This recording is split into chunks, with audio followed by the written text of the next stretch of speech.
Madame, Messieurs, il est 11 h à Kinshasa et bienvenue à ce bulletin d'information. La CENCO et l'ECC demandent à la CENI de convoquer en toute urgence un cadre de concertation autour des problèmes majeurs qui entourent le fichier électoral. Cette exigence intervient après que la conférence épiscopale nationale du Congo et l'Église du Christ au Congo aient présenté lundi 15 mai 2023 à Kinshasa la synthèse du rapport de leur mission d'observation électorale sur l'opération d'identification et d'enrôlement des électeurs. Suivez les détails dans cet élément. En place par la CENI. Ce rapport révèle quelques points forts et faibles qui ont caractérisé la dite opération d'observation commune CENCO-ECC. Parmi les points forts, la mission d'observation électorale CENCO-ECC note le fait que la Commission électorale nationale indépendante a mené des activités de sensibilisation des candidats électeurs dans les villes et les chefs-lieux des territoires. En ce qui concerne les points faibles, qui sont les plus nombreux, ces deux confessions religieuses indexent les opérations d'identification et d'enrôlement des électeurs qui n'ont pas eu lieu dans certains centres d'inscription de Bagata au Kwilu, de Maluku à Kinshasa, de Bolobo, de Mouchi, de Koutou et dans le territoire de Kwamut au Maïndombe, jusque dans certains centres d'inscription de l'Équateur, ainsi que dans le Massissi, le Rutshuru, sans oublier dans certains coins de l'Ituri. Ainsi, compte tenu de ces faiblesses énormes, la mission d'observation électorale CENCO-ECC a formulé des recommandations pour améliorer les choses. 1. Au gouvernement de publier le plan de décaissement des fonds alloués aux opérations électorales afin de rassurer le public de la tenue des élections à la date prévue. De prendre toutes ses responsabilités afin que les compatriotes qui sont affectés par l'insécurité, en particulier dans les provinces touchées, aient la possibilité de voter leurs dirigeants lors des scrutins attendus. 2. À la CENI de convoquer en toute urgence un cadre de concertation autour des problèmes majeurs qui entourent le fichier électoral. De renvoyer les réponses aux formulaires soumis par la mission d'observation CENCO-ECC lors de sa participation aux journées portes ouvertes de la CENI. Ces réponses permettant à la mission d'observation de rassurer le public que le processus de centralisation, de nettoyage, d'adjudication, d'audit interne et d'exploitation du fichier électoral était mené avec honnêteté et précision. Aux organisations de la société civile d'intensifier les activités d'éducation civique des électeurs, de mettre en place des missions d'observation électorale effectives et professionnelles afin de contribuer à la transparence des opérations électorales. Enfin, aux partis politiques et regroupements politiques de recruter, former, faire accréditer leurs témoins et les déployer partout où se déroulent les opérations électorales afin de contribuer à leur transparence. Enfin, de continuer à sensibiliser leurs militants à s'approprier le processus électoral par l'éducation civique afin d'en garantir la légitimité. 11 personnes tuées dont un colonel, c'est le bilan des attaques entre les éléments du FARDC et les assaillants appelés Mobondo dans la province du Kwango. Après un conseil de sécurité d'urgence tenu dans cette province autour du gouverneur, le ministre provincial de l'Intérieur fait une mise au point sur cette question d'insécurité. Ranta Luyela. L'insécurité dans le triangle Kwamut, Kenge et Bagata refait surface. C'est dans cette optique que le ministre provincial de l'Intérieur de la province de Kwango a fait une mise au point sur les récentes tueries occasionnées par les assaillants dénommés les Mobondo. Suite à cette situation d'insécurité, le gouverneur de province a convoqué un conseil de sécurité d'urgence afin de prendre des dispositions utiles et faire rapport à la hiérarchie. Il y a eu 11 morts. Il y a 7 morts militaires, 2 policiers et 2 civils. Et en ce moment-là, quand nous avons reçu ces informations, le gouverneur a convoqué encore une réunion dans la soirée qui a réuni les conseils provinciaux de sécurité.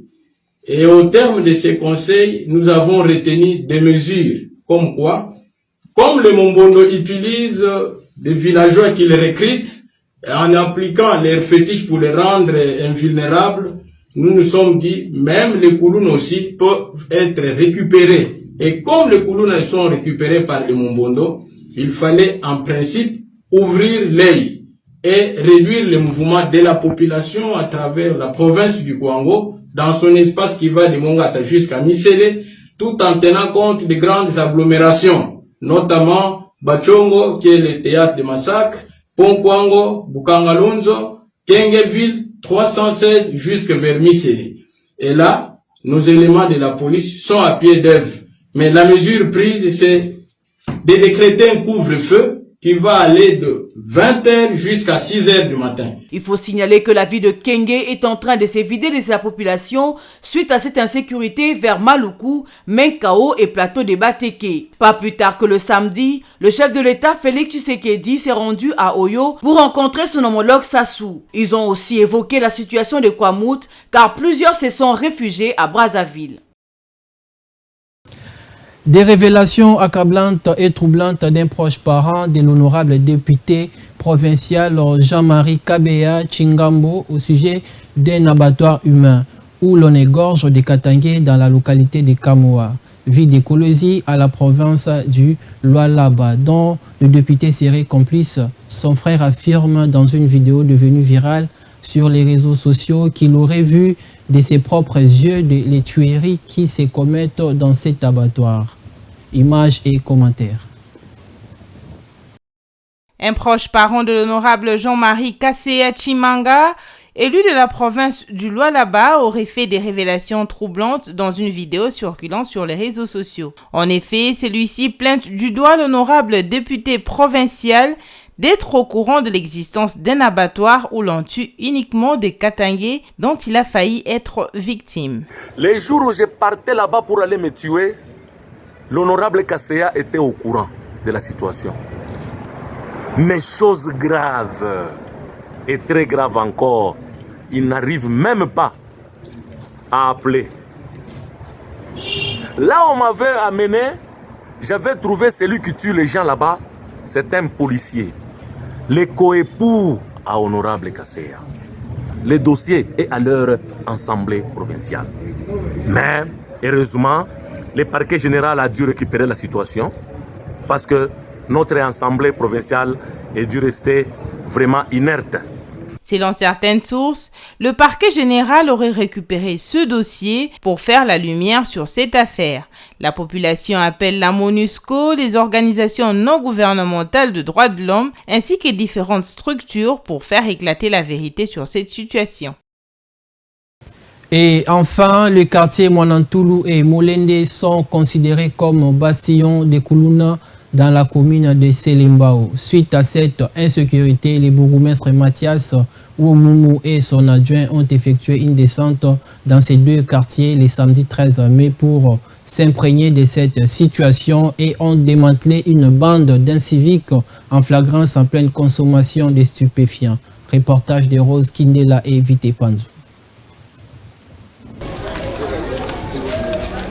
L'insécurité signalée dans la commune de Selimbao, les bourgmestres Mathias Oumoumou et son adjoint Claudio Moïnabawa ont effectué une descente dans le quartier Mwanantoulou et Molende afin de s'enquérir de ces situations qui victimisent leurs administrés. Les riverains se sont plaints qu'ils sont contraints de rester à domicile à partir de 18h pour ne pas rencontrer les Kuluna qui sèment terreur dans cette partie de Kinshasa. Ils ont aussi sollicité la multiplication de postes de police ainsi que le changement des équipes des hommes en uniforme accusés d'être complices de ces inciviques. Au quartier Molende, les bourgmestres font irruption dans une parcelle réputée bastion de ces inciviques et un lieu de leur approvisionnement en stupéfiants. L'équipe dirigeante de Selimbao sont restées très réceptives aux désidérata de leurs administrés. Je suis venu m'imprégner de la situation, j'ai pris les doléances de la population.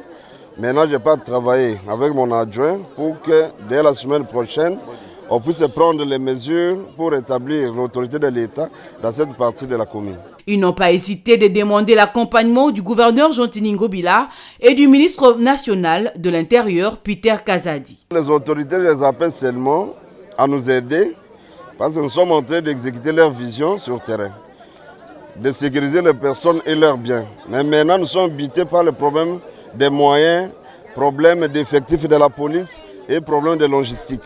Nous appelons, dernièrement on était avec le gouverneur, il nous a rassuré que d'ici là, il va mettre au niveau, dans le secteur sécuritaire, il va mettre les moyens et l'effectif, et même la logistique, pour qu'on puisse assurer bien la sécurité des personnes et leurs biens.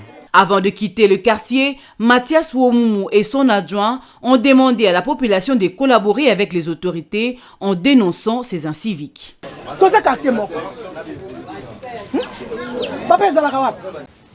C'est la fin de ces bulletins d'information. Madame, Messieurs, bonne suite des programmes sur Manziko Télévision. Une pensée, un écrit.